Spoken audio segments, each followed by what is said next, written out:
Hello friends, सी language सीखने की series में आज हम देख रहे हैं हमारा लेक्चर 36 जिसमें हम सीखेंगे कमांड लाइन आर्ग्यूमेंट्स के बारे में। तो आइए स्टार्ट करते हैं हमारा लेक्चर।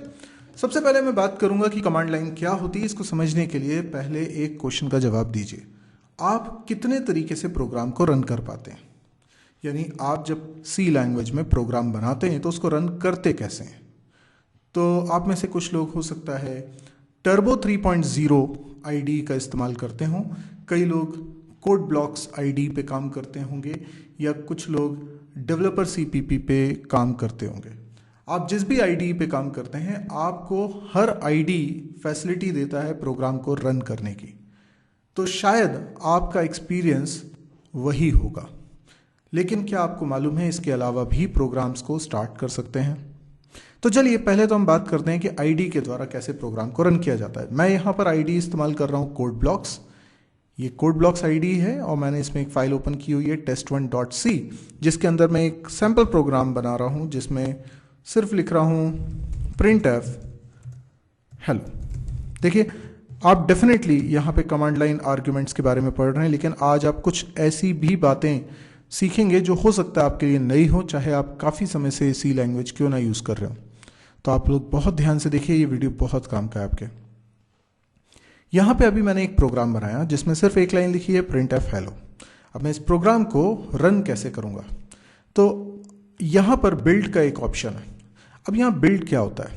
बिल्ड का मतलब ये होता है कि आप पहले प्रोग्राम को कंपाइल करते हैं और उसके बाद लिंक करते हैं। यानी बिल्ड अकेले पे क्लिक करने से, ये जो पहला ऑप्शन है बिल्ड, इस पे अगर मैं क्लिक करूँगा तो क्या होगा?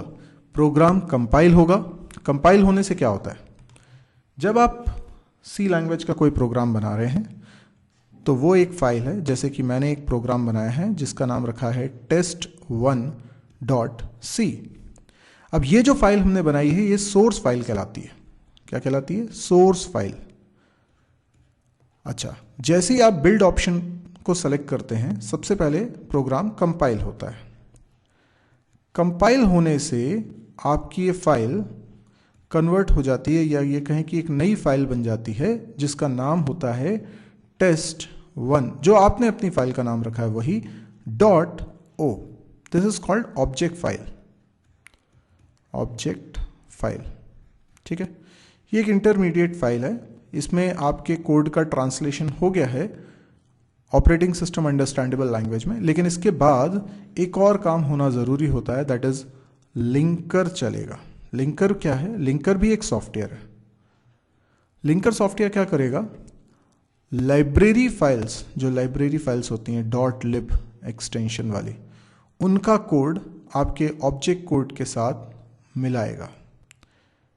यानी जो भी ऑब्जेक्ट कोड में था और लाइब्रेरी फाइल में था, वो कोड को मिलाकर क्या बना देगा? वो बना देगा एक और फाइल जिसका नाम रहेगा वही नाम जो आपने अपने प्रोग्राम का नाम रखा है, अपनी फाइल का नाम रखा है test1.exe। तो आप जब बिल्ड करते हैं ना, बिल्ड पे क्लिक करते हैं तो कंपाइलर भी चलता है और लिंकर भी चलता है। और क्या बनता है उससे? दो फाइल्स बनती हैं, एक बनती है test1.o और एक बनती है test1.exe।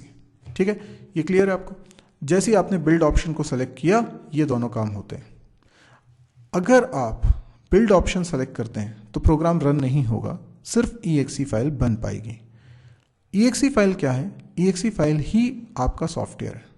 ये जो exe फाइल बनी है यही आपका सॉफ्टवेयर कहलाता है।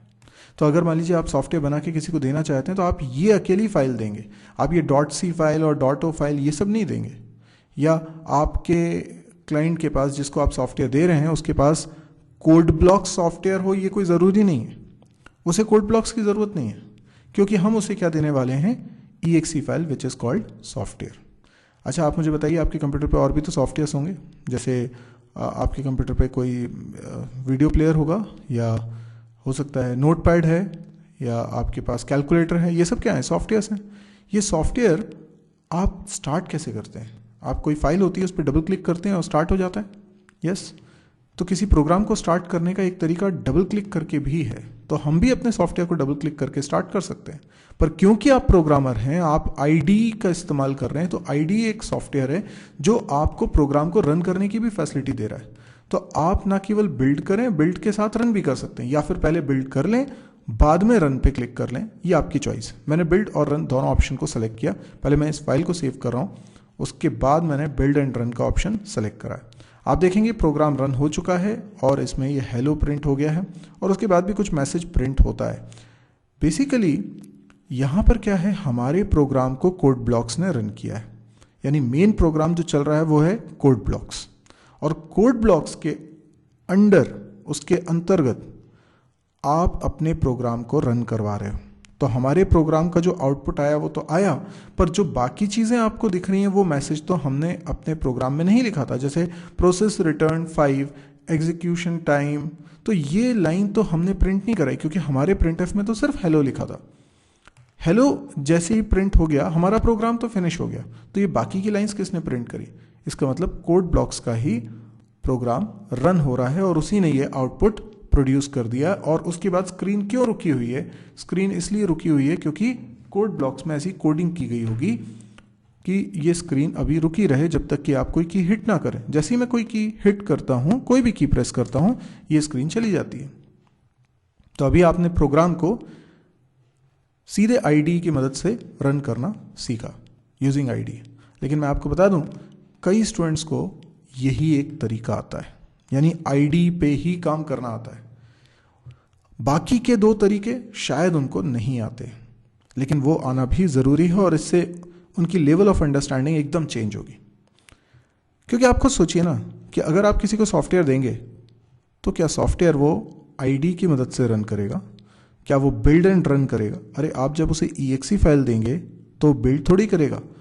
बिल्ड हमें करना होता है यदि हमारे पास हो .c फाइल, क्योंकि .c फाइल को कन्वर्ट करना है EXE फाइल में, तो मुझे बिल्ड करने की ज़रूरत है। और अगर मान लो मैं EXE फाइल ही अपने क्लाइंट को दे रहा हूँ, तो मेरे क्लाइंट को तो कोई और सॉफ्टवेयर की ज़रूरत ही नहीं, सीधे EXE फाइल को रन करेगा। EXE मतलब एग्जीक्यूटेबल।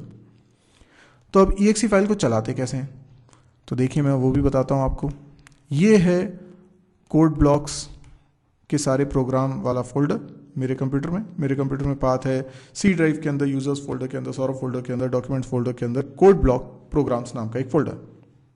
अभी जो प्रोग्राम हमने बनाया है वो है test1.c, और उसको जैसे ही मैंने बिल्ड किया था तो test1.o बन गई थी और test1.exe फाइल भी बन गई थी। ये आप भी अपने कंप्यूटर पे चेक कर सकते हैं। तो आप जब चेक करेंगे तो आपको ये सारी फाइल्स दिखेंगी यदि आपने बिल्ड किया होगा। तो बिल्ड करने से पहले केवल आपको test1.c फाइल दिख रही थी, लेकिन जैसे ही आपने बिल्ड कर लिया ये दोनों फाइल्स भी बन गई। अब मुझे अगर इस फाइल को चलाना है तो मैं क्या करूँ? इस पर डबल क्लिक कर देता हूँ। जैसे ही मैं इस पर डबल क्लिक करता हूँ, क्या हुआ? कोई विंडो ओपन नहीं हुई है। पर विंडो ओपन क्यों नहीं हो रही है? मैं तो इसको फिर से रन कर रहा हूँ, पर कोई विंडो ओपन नहीं हो रही।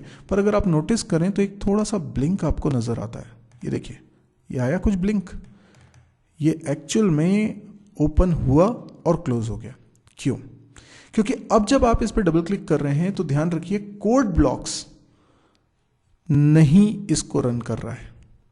कोड ब्लॉक्स के थ्रू रन करना होता तब तो मैं यहां पे बिल्ड एंड रन के ऑप्शन पे जाता या रन के ऑप्शन पे जाता।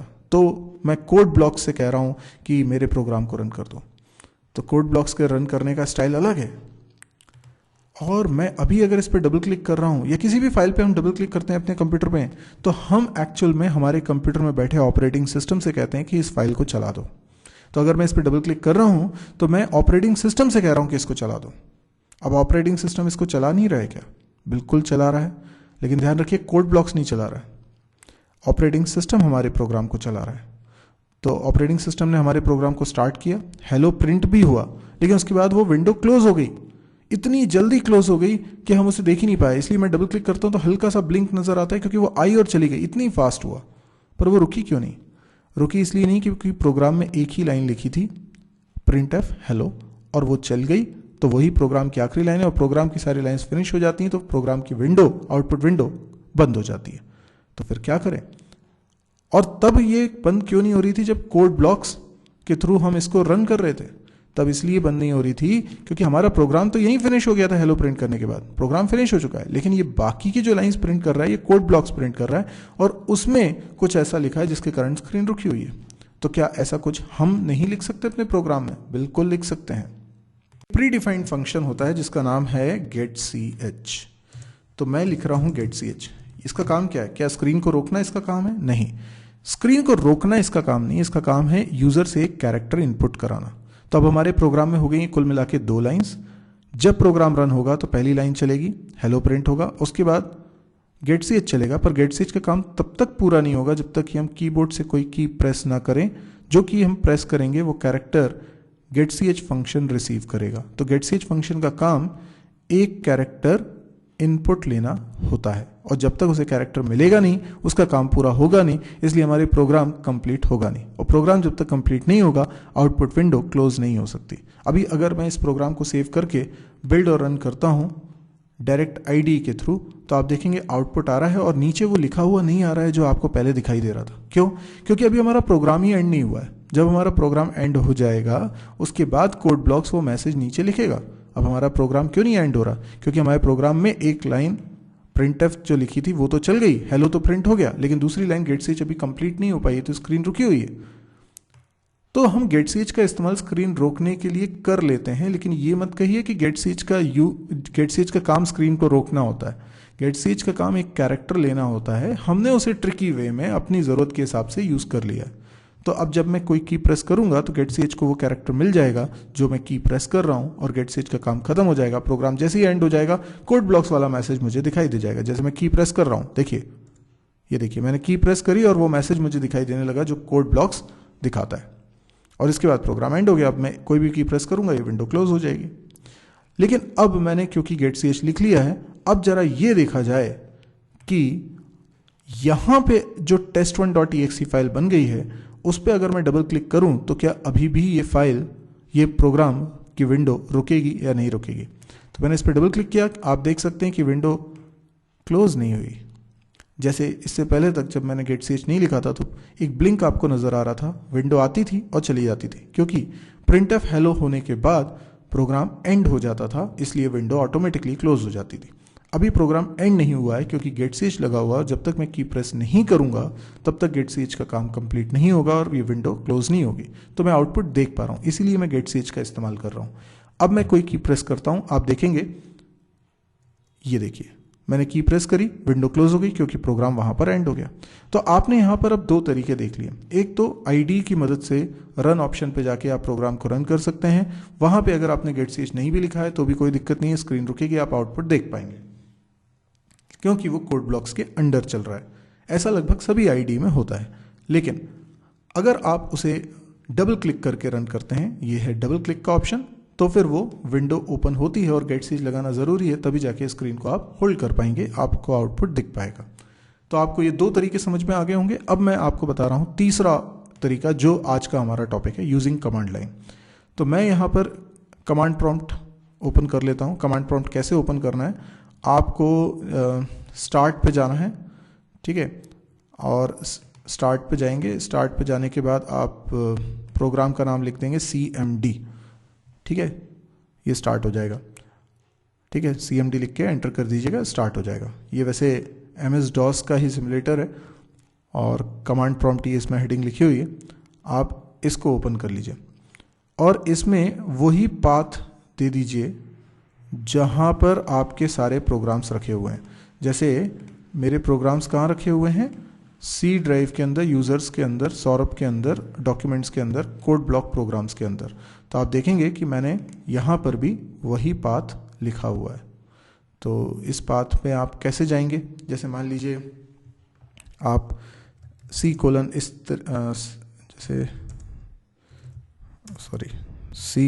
इस तरीके से है, CD, ये इनिशियली हो सकता है आपको इस तरीके से कुछ दिख रहा हो, ठीक है। तो आप क्या करेंगे, आप सबसे पहले इस पाथ पे जाने के लिए, जैसे मैंने ऊपर लिखा हुआ ना, ये लिखा हुआ है, इसको मैं कॉपी कर लेता हूँ।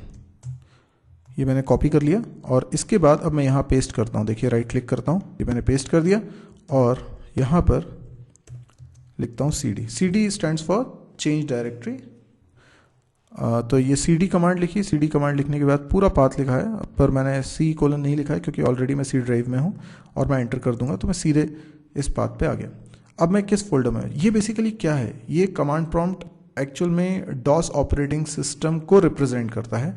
हमारा जो कंप्यूटर में ऑपरेटिंग सिस्टम है, विंडोज 7 है, विंडोज 8 है या 10 है, जो भी आप ऑपरेटिंग सिस्टम यूज़ करते हैं, वो operating system GUI operating system है।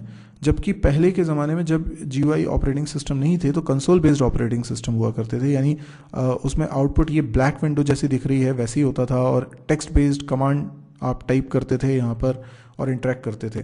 तो आपको जैसे आज शक्ल दिखती है ड्राइव की, उसके अंदर फिर फोल्डर्स दिखते हैं, फिर फाइल दिखते हैं, वैसा कुछ नहीं दिखता था पहले आपको यहीं पर कमांड्स लिख लिख के सब कुछ देखना समझना पड़ता था, तो आपको कोई GUI वर्जन अवेलेबल नहीं था। तो आप किसी प्रोग्राम को कैसे रन करते थे, जैसे कि मुझे प्रोग्राम कौन सा रन करना है, मेरे को रन करना है test1.exe। अब इसको रन करने के लिए मैं पहले उस फोल्डर तक गया जिस फोल्डर में ये फाइल रखी हुई है, यानी कोड ब्लॉक प्रोग्राम्स के अंदर। अब इसके बाद मुझे इस प्रोग्राम को रन करना है, तो मैंने लिखा test1, केवल फाइल का नाम, .exe भी नहीं लिखना है, सिर्फ लिखा मैंने test1, क्योंकि ये एग्जीक्यूटेबल फाइल है। कोई भी एग्जीक्यूटेबल फाइल को अगर चलाना है तो आप सिर्फ उस फाइल का नाम लिखिए विदाउट एक्सटेंशन और एंटर दबा दीजिए। देखिए प्रोग्राम रन हो गया, हेलो प्रिंट हो गया। और फिर मैं एंटर, अभी गेट स्विच के कारण रुका हुआ है, जैसे ही मैं की प्रेस करूंगा वापस कमांड प्रॉम्प्ट पे आ जाऊंगा, ये आ गया। तो ये कमांड प्रॉम्प्ट है, यहाँ पर मैं कमांड्स टाइप कर सकता हूँ। अभी प्रोग्राम एंड हो चुका है।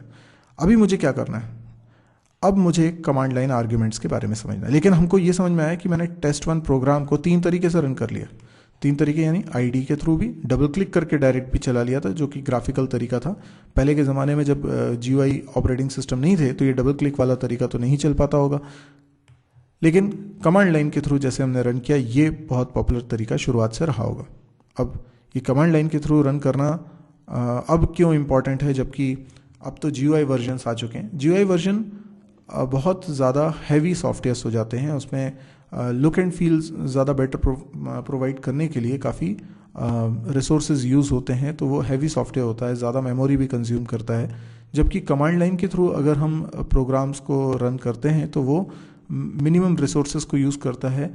तो आज भी कमांड लाइन वाली एप्लीकेशंस बनाई जाती हैं, ख़ास तौर पे कुछ सेटिंग्स से रिलेटेड, सर्वर साइड सेटिंग्स से रिलेटेड काम करने के लिए या नेटवर्किंग से रिलेटेड काम करने के लिए। आज भी लोग GUI एप्लीकेशंस को यूज़ नहीं करना चाहते हैं क्योंकि उससे परफॉर्मेंस डिग्रेड होती है। तो मैं यहाँ पर अब आपको उसकी यूज़फुलनेस के बारे में अभी उतना लेक्चर नहीं देना चाहता, मैं सिर्फ ये बताना चाहता हूँ कि कैसे कमांड लाइन को हम यूज़ करते हैं, तो वो भी आपने देखा। अच्छा, थोड़ा सा फंक्शन को रिवाइज करते हैं। आपको याद है फंक्शन का टेक समथिंग नेचर मतलब क्या था? कोई भी फंक्शन आप जब बनाते हैं तो वो टेक समथिंग नेचर का हो सकता है। टेक समथिंग मतलब क्या? जब आप कोई फंक्शन बना रहे हैं, जैसे मैंने लिखा void fun, ठीक है, और आपने उसके पैरेंथेसिस के अंदर कोई वेरिएबल लिख दिया, लेट्स से a, तो ये वेरिएबल वैल्यू रिसीव करेगा। यानी जब भी मैं फन फंक्शन को कॉल करूंगा मुझे क्या करना पड़ेगा, कोई वैल्यू पास करनी पड़ेगी। तो जो वैल्यू मैं पास कर रहा हूं that is called actual argument, और जिसमें रिसीव कर रहा हूं that is called formal arguments. तो मैं a का इस्तेमाल यहां पे कर सकता हूं। a में क्या आ चुका है, 4 आ चुका है। ध्यान रखिए, मैं अभी आपको फंक्शन नहीं पढ़ा रहा हूं, सिर्फ रिकॉल करा रहा हूं। अगर आपको फंक्शन में दिक्कत है तो आप फंक्शन वाले वीडियोस अलग से जरूर देख लीजिए, क्योंकि ये वहीं पे डिस्कस किया गया है। तो ये वो फंक्शन है जिसमें पैरेंथेसिस भरे हुए हैं, पैरेंथेसिस में कोई वेरिएबल बना है। तो जब आप फंक्शन को कॉल करेंगे तो फंक्शन को कॉल करते वक्त भी आपको कुछ वैल्यू पैरेंथेसिस के अंदर लिखना जरूरी है। ये कहलाएगी फंक्शन की डेफिनेशन और ये कहलाएगा फंक्शन का कॉल। तो फंक्शन को कॉल करते वक्त जो पैरेंथेसिस में लिखते हो वो एक्चुअल आर्ग्यूमेंट है, और जो फंक्शन को डिफाइन करते वक्त लिखते हो वो फॉर्मल आर्ग्यूमेंट्स कहलाते हैं। तो इस तरीके से आपको ये समझ में आया कि एक्चुअल आर्ग्यूमेंट क्या होते हैं और फॉर्मल आर्ग्यूमेंट्स क्या होते हैं। अब आप जरा मेन फंक्शन के बारे में बात करिए। मेन फंक्शन, इसको भूल जाइए, अब इसकी बात हम खत्म कर दिए, यहाँ पे इस कॉल को भी हटा देते हैं। अभी आप देखिए जरा मेन फंक्शन को। मेन फंक्शन के पैरेंथेसिस, क्या इसमें कुछ लिखा है? नहीं। तो मेन फंक्शन कैसा फंक्शन है? टेक्स नथिंग नेचर का फंक्शन है। तो क्या मेन फंक्शन के अंदर भी आप कुछ लिख सकते हैं, यहाँ पैरेंथेसिस में कुछ लिख सकते हैं? बिल्कुल लिख सकते हैं। अगर आप ऐसा करेंगे तो मेन फंक्शन भी टेक समथिंग नेचर का हो जाएगा। तो मेन मे टेक आर्ग्यूमेंट्स। लेकिन एक बात समझने वाली है, जब फन फंक्शन बनाया था तो उसमें हमने वैल्यू पास करी थी कॉल करके। ये अभी आप मुझे बताइए, मेन फंक्शन को हम कॉल कर रहे हैं कि डिफाइन कर रहे हैं? अभी जैसे मैंने फन फंक्शन को डिफाइन किया था, किसी भी फंक्शन को डिफाइन कैसे करते हैं? जैसे मैंने ये लिखा था तो ये क्या था, फन फंक्शन की डेफिनेशन। अब बिल्कुल ऐसे ही तो हमने मेन फंक्शन को भी डिफाइन किया है। मेन नाम लिखा है ऊपर, पैरेंथेसिस लगाएं और करली ब्रैकेट के अंदर कोडिंग करिए, बिल्कुल वैसे ही जैसे मैंने कि फन फंक्शन बनाया। तो किसी भी फंक्शन को डिफाइन करने का तरीका यही होता है। मेन फंक्शन को भी मैं क्या कर रहा हूँ, डिफाइन कर रहा हूँ, बना रहा हूँ। अब बताइए फन फंक्शन चलेगा क्या? जी नहीं, फन फंक्शन अभी नहीं चलेगा। क्यों? क्योंकि कोई भी फंक्शन तभी चलता है जब हम उसे करते हैं कॉल। तो देखिए, जब मैंने फंक्शन को कॉल किया तब वो चलेगा। जैसे ये लाइन चलेगी वैसे ही ये कोड चलने लगेगा। तो फंक्शन को जब तक हम कॉल नहीं करेंगे तब तक वो नहीं चलता है। तो मेन फंक्शन को तो हम कॉल ही नहीं कर रहे हैं, तो फिर वो क्यों चल रहा है? क्योंकि उसे भी कोई कॉल कर रहा है। Who calls main? Main function को कौन कॉल करता है? मेन फंक्शन को कॉल करता है ऑपरेटिंग सिस्टम। ओके, यानी आप जब डबल क्लिक करते हैं, जैसे प्रोग्राम रन करने के लिए आपने अभी डबल क्लिक किया था यहां पर, तो जैसे आपने डबल क्लिक किया, ऑपरेटिंग सिस्टम ने सुना कि आप क्या चाहते हैं और उसने हमारे प्रोग्राम के मेन फंक्शन को कर लिया कॉल, इसलिए मेन फंक्शन चला। पर जब आप डबल क्लिक करते हैं तो ऑपरेटिंग सिस्टम ने जब हमारे प्रोग्राम के मेन फंक्शन को कॉल किया तो कॉल करते वक्त कोई वैल्यू पास नहीं करी। बात समझ में आई? जैसे हम फन फंक्शन को कॉल करते वक्त वैल्यू पास कर रहे हैं, ये 4 पास किया, पर ऑपरेटिंग सिस्टम ने जब मेन को कॉल किया तो कोई वैल्यू पास नहीं करी। और जब मैं प्रोग्राम को डबल क्लिक करके स्टार्ट कर रहा हूं तो ऑपरेटिंग सिस्टम मेन फंक्शन को कोई वैल्यू पास कर भी नहीं सकता। कैसे करेगा? उसे कैसे मालूम क्या वैल्यू पास करनी है? तो जब हम डबल क्लिक करके प्रोग्राम को स्टार्ट करते हैं तो ऑपरेटिंग सिस्टम हमारे प्रोग्राम के मेन फंक्शन को कॉल करता है पर कोई आर्ग्यूमेंट पास नहीं करता है। लेकिन अगर हम कमांड लाइन के थ्रू प्रोग्राम को स्टार्ट करते हैं, जैसे कि ये लिखा था मैंने test1, तो मैं चाहूं तो इसमें आर्ग्यूमेंट पास कर सकता हूं। कैसे? मैंने लिखा test1 और स्पेस देकर मैंने कोई नंबर लिख दिया, लेट्स से 3, 5 स्पेस देके। तो मैं क्या कर रहा हूं, मैं एक प्रोग्राम को कॉल कर रहा हूं, प्रोग्राम को चला रहा हूं। ये मैं किससे बात कर रहा हूं? कमांड प्रॉम्प्ट पे, मतलब डॉस से। डॉस भी एक ऑपरेटिंग सिस्टम है, हालांकि विंडोज ऑपरेटिंग सिस्टम के अंडर ये एक सिमुलेटर के से ज़्यादा कुछ भी नहीं है। तो ये जो ऑपरेटिंग सिस्टम है, इससे मैंने कहा कि test1 नाम के प्रोग्राम को रन करो, और मैंने कहा कि जब रन करोगे तो 3.5 भी उसे सप्लाई कर देना। तो अब डॉस क्या करेगा? डॉस test1.exe फाइल को रन करेगा, मतलब हमारे प्रोग्राम में जो मेन फंक्शन है उसको कॉल करेगा और उसमें आर्ग्यूमेंट भी पास करेगा। क्यों? क्योंकि मैंने आर्ग्यूमेंट्स मेंशन करे ना। यस, तो आर्ग्यूमेंट्स भी पास करेगा। यानी यहां लिखने का ऑप्शन था, इसलिए आपने बता दिया कि ये आर्ग्यूमेंट भी पास कर देना। लेकिन जब आप डबल क्लिक करके स्टार्ट कर रहे थे तो आपको आर्ग्यूमेंट बताने का कोई ऑप्शन ही नहीं था, इसलिए डबल क्लिक करके जब भी स्टार्ट करेंगे तो आप कोई आर्ग्यूमेंट पास नहीं कर पाएंगे। अब मेन फंक्शन लेकिन टेक्स नथिंग नेचर का बना है, तो अगर कोई आर्ग्यूमेंट पास होंगे भी तो ये रिसीव नहीं कर पाएगा। जैसे यहां से फन में मैंने 4 पास किया तो वो किस में गया? ए में। ऐसे ही अगर मेन फंक्शन में हम कुछ रिसीव करना चाहते हैं तो मेन फंक्शन को डिफाइन करते वक्त हमें फॉर्मल आर्ग्यूमेंट्स बनाने पड़ेंगे। फंक्शन को जब डिफाइन करते हैं, जैसे फन को आपने डिफाइन किया, तो फंक्शन को डिफाइन करते वक्त पैरेंथेसिस में जो वेरिएबल्स बनाते हैं वो फॉर्मल आर्ग्यूमेंट्स होते हैं। यानी फंक्शन को कॉल करते वक्त जो वैल्यू भेजूंगा वो इस वेरिएबल में आएगी। तो ऐसे ही मेन फंक्शन को जब कोई कॉल करेगा और वैल्यू पास करेगा तो इसमें आना चाहिए। तो यहाँ पे हम 2 वेरिएबल्स बनाते हैं। एक बनाता हूँ, नाम रखता हूँ argc, जो कि आर्ग्यूमेंट काउंट है।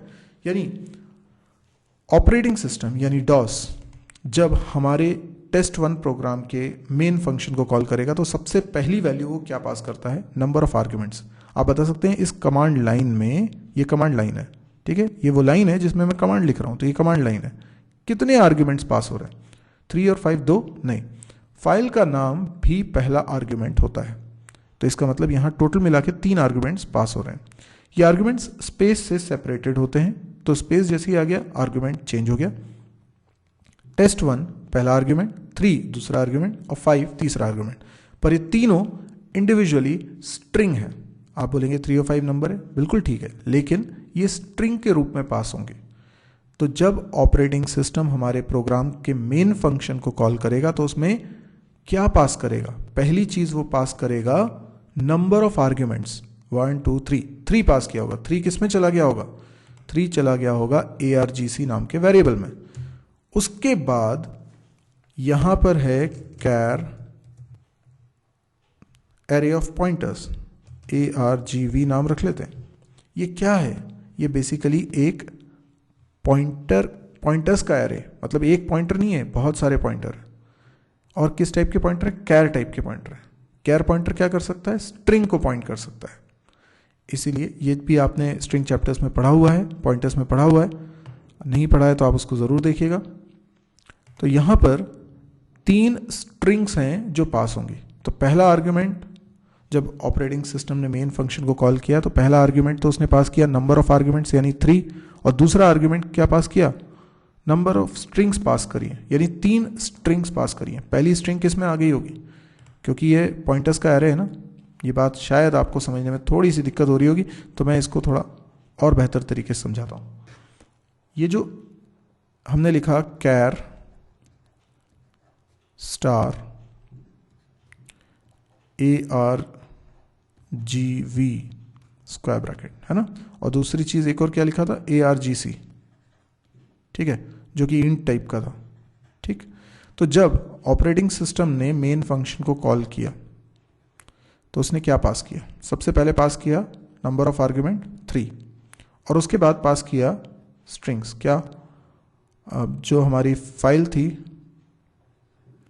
test1.exe, ठीक है, ये पास किया पहला। तो हालांकि पूरे पाथ के साथ पास किया होगा, मैंने सिर्फ फाइल का नाम लिखा है, पूरा पाथ पास किया होगा। उसके बाद हमने 2 नंबर्स लिखे थे। क्या लिखे थे? 3 और 5। अब आप मुझे बताइए कितने आर्ग्यूमेंट पास हो रहे? टोटल तो 4 हो रहे हैं। पहला आर्ग्यूमेंट क्या है? एक नंबर इंटीजर जो argc में जाएगा। 3 फिर स्ट्रिंग्स हैं, वो किस में जाएंगे? ये तीनों स्ट्रिंग इधर जाएंगे। अब ये argv क्या था? ये argv एक एरे था, ठीक है। एरे का साइज कितना है? ये इस बात पर डिपेंड करता है कि यहाँ से कितनी स्ट्रिंग्स पास हो रही हैं। 3 पास हो रही हैं, तो इस एरे का साइज हो गया 3। तो इसमें 3 ब्लॉक्स, 0 1 2, ये एरे है क्योंकि, पर स्टार लगा इसका मतलब क्या है? ये पॉइंटर्स का एरे, मतलब ये तीनों वेरिएबल्स क्या है? पॉइंटर। तो इसमें एड्रेस आ जाएगा किसका? test1.exe, ये स्ट्रिंग का, दूसरे में 3 का, तीसरे में 5 का। ये तीनों स्ट्रिंग के एड्रेसेस इसके अंदर रखे होंगे। तो argv0 जब मैं बोलूँगा तो मैं पहली वाली स्ट्रिंग test1.exe इसके एड्रेस को रिप्रेजेंट करूँगा। argv1 लिखूँगा तो ये दूसरी वाली स्ट्रिंग के एड्रेस को रिप्रेजेंट करेगा। अब इसी तरीके से argv2 तीसरी वाली स्ट्रिंग को रिप्रेजेंट करेगा। अब मैं प्रोग्राम में कुछ ऐसा लिखता हूँ जिससे कि मैं इस बात को और बेहतर तरीके से समझा सकूँ। तो ये फन फंक्शन की कोडिंग हटा रहा हूँ, और यहाँ पे जो हेलो लिखा था ये भी हटा देता हूँ। अब मैं यहाँ पे क्या करता हूँ, एक वेरिएबल बनाता हूँ जो कि होगा i, और एक लूप लगाता हूँ। i की वैल्यू 0 से स्टार्ट करता हूँ। i less than equal to कितने आर्ग्यूमेंट्स आ रहे हैं? ये argc में रखा हुआ है, तो argc में तो 3 है, तो 0 से 3 ये तो ज़्यादा हो जाएगा ना, तो मैं लेस देन तक चलाता हूँ क्योंकि 0 से 2 तक चलना चाहिए, ठीक है ना, क्योंकि argc की वैल्यू कितनी है? 3 आर्ग्यूमेंट्स है ना, और i प्लस प्लस। मैं लूप उतनी बार चला रहा हूँ जितने आर्ग्यूमेंट्स हैं, ठीक है। आर्ग्यूमेंट काउंट कितना था? 3, ओके। और फिर मैं उन स्ट्रिंग्स को प्रिंट करा देता हूँ। तो मैंने लिखा printf \n, हर बार नई लाइन से प्रिंट हो। %s से स्ट्रिंग प्रिंट होती है, और किसकी वैल्यू? argvi। अच्छा, i क्यों लिखा मैंने इसलिए i लिखा क्योंकि i की वैल्यू शुरुआत में 0 होगी, तो argv0 की वैल्यू प्रिंट होगी, फिर argv1, फिर argv2। और ये है क्या? ये तो पॉइंटर है।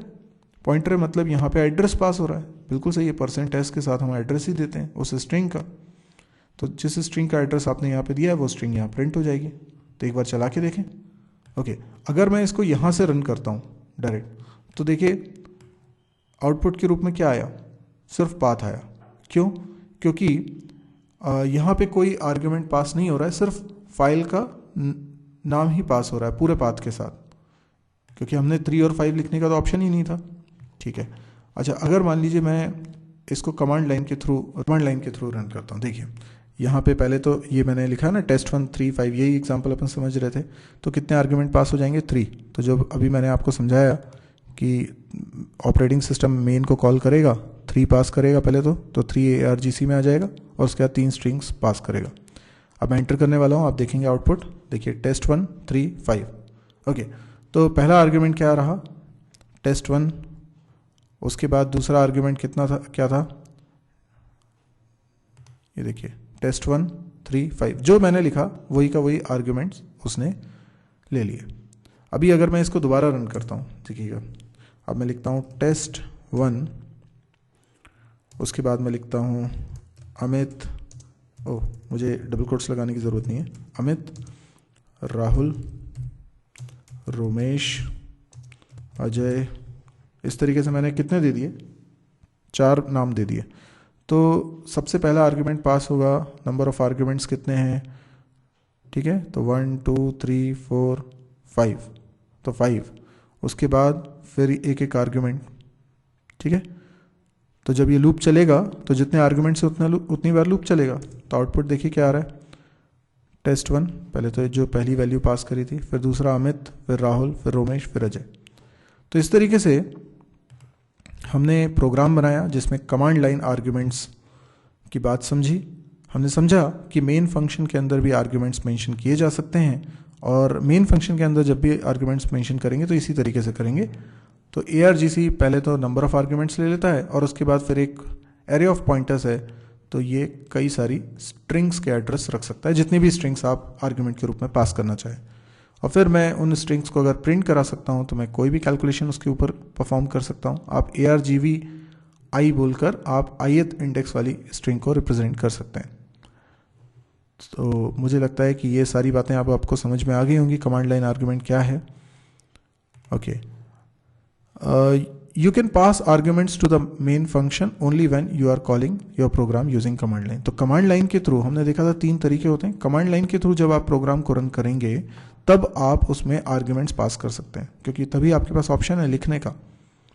तो मेन फंक्शन को अगर आर्ग्यूमेंट पास करने हैं तो आपको कमांड लाइन के थ्रू प्रोग्राम को रन करना पड़ेगा और आर्ग्यूमेंट देने पड़ेंगे। पर इसके लिए ज़रूरी है कि आपका मेन फंक्शन आर्ग्यूमेंट्स रिसीव कर रहा हो, यानी ये पैरेंथेसिस के अंदर ARGC ARGV आपने बनाया हो। अब अगर मैं इसको कोड ब्लॉक्स के थ्रू रन करता हूँ तो इसमें कोई हार्म नहीं है, यानी ये जो लिखा हुआ है इससे कोई दिक्कत नहीं होगी, बस आर्ग्यूमेंट पास नहीं होंगे। आई थिंक आपको ये बेसिक प्रोग्राम समझ में आया होगा, लेकिन इसमें कुछ नई बातें आपने ज़रूर सीखी होंगी कि प्रोग्राम कितने तरीके से रन हो सकता है, डबल क्लिक करके कैसे रन हो सकता है, getch का इस्तेमाल भी आपने समझा होगा, डिफरेंस समझा होगा। तो आई होप आपको कुछ नई बातें इसमें मिली होंगी, और नई बातें अगर आपने सीखी हैं तो नए कुछ डाउट्स भी आएंगे, डेफिनेटली आएंगे। तो आप कमेंट्स के ज़रिए मुझसे डाउट पूछ सकते हैं। आप चाहें तो मुझे व्हाट्सएप भी कर सकते हैं अपने डाउट्स। आप अगर मान लीजिए चाहते हैं कि इस तरह के और वीडियोस देख पाएँ तो आप इस चैनल को ज़रूर सब्सक्राइब करिएगा। चैनल को सब्सक्राइब करेंगे तो जब भी कोई नया वीडियो मैं अपलोड करूँगा उसकी जानकारी आपको तुरंत मिलेगी। अच्छा, मेरी एक वेबसाइट है www.mysirji.com, ये नीचे लिखा भी हुआ है। इस वेबसाइट को ज़रूर विजिट करिए। इस वेबसाइट पे एक तो बहुत सारे वीडियोस रखे हुए हैं और कैटेगराइज करके रखे हुए हैं। C के अलग हैं, C++ के अलग हैं, जावा के अलग हैं, PHP के अलग हैं, MySQL के अलग हैं, या डेटा स्ट्रक्चर के अलग हैं, DBMS के अलग हैं।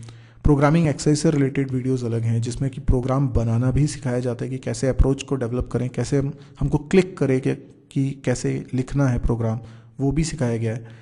या कैंपस प्रिपरेशन से रिलेटेड वीडियोस भी हैं। तो काफ़ी सारे वीडियोस हैं। तो आपको यूट्यूब पे ही वो सारे वीडियोस हैं, लेकिन ढूंढने में दिक्कत जा सकती है। आपको इस साइट पे सारे एक ही जगह पर लिंक मिल जाएंगे, तो आप सीधे क्लिक करेंगे और वीडियो रन होगा।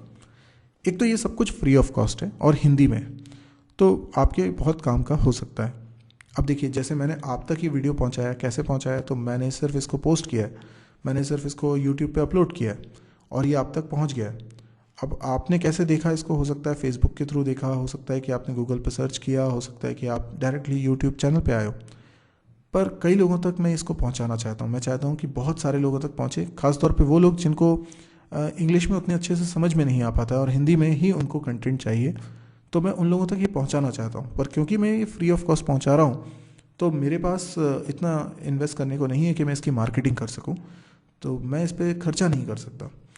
लेकिन ये जब तक सब लोगों तक पहुंचेगा नहीं, मेरा मकसद पूरा नहीं होगा। तो मैं आपसे एक हेल्प चाहता हूँ कि यदि आपको पसंद आया हो तो आप प्लीज़ इसको शेयर करिए, अपने फेसबुक वॉल पे पोस्ट करिए, आप साइट को शेयर करिए, ताकि लोगों तक ये बात पहुँचे और ज़्यादा से ज़्यादा लोग इसको देखें। आप लोग जब देखने के बाद मुझे फीडबैक देते हैं, पॉजिटिव फीडबैक आता है, तो मुझे बहुत एनर्जी मिलती है और मैं सोचता हूँ कि और वीडियोस मैं आप लोगों के लिए बनाऊँ। वैसे आज की डेट में मैं 2 वीडियो पर डे अपलोड कर रहा हूँ इस साइट पे। आप रेगुलरली अगर इसको विजिट करेंगे तो हमेशा इसमें कुछ नया कंटेंट आएगा। तो आप इसको बुकमार्क कर लीजिए और प्लीज़ शेयर करिए। Thank you.